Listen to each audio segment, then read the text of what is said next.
On this day in Tudor history, the 18th of October 1555, Elizabeth, daughter of Henry VIII and Anne Boleyn, finally received permission from her half-sister, Queen Mary I, to leave court and to travel to her own estate at Hatfield, rather than return to house arrest in Woodstock.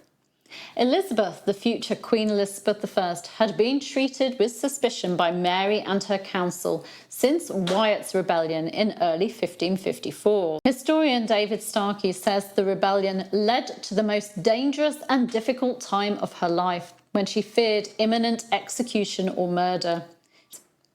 Elizabeth had been arrested and taken to the Tower of London in March 1554, following the failure of Wyatt's rebellion. She was imprisoned in the royal apartments of the Tower's royal palace, the same apartments in which her mother had spent her final days in May. Elizabeth was released from the Tower on the 19th of May 1554, the anniversary of her mother's execution. But she was not a free woman. She was escorted to the Palace of Woodstock in Oxfordshire and kept under house arrest there. In April 1555, Elizabeth was summoned to court to attend the Queen, who was expected to give birth soon. The baby never came. It was a false alarm. The sisters were able to reconcile. Elizabeth was granted permission to go to Hatfield.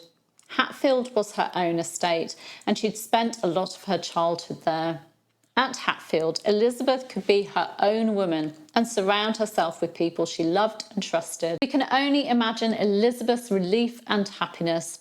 Since March 1554, she'd lived under the shadow of the axe, fearing that she'd be executed as a traitor or assassinated.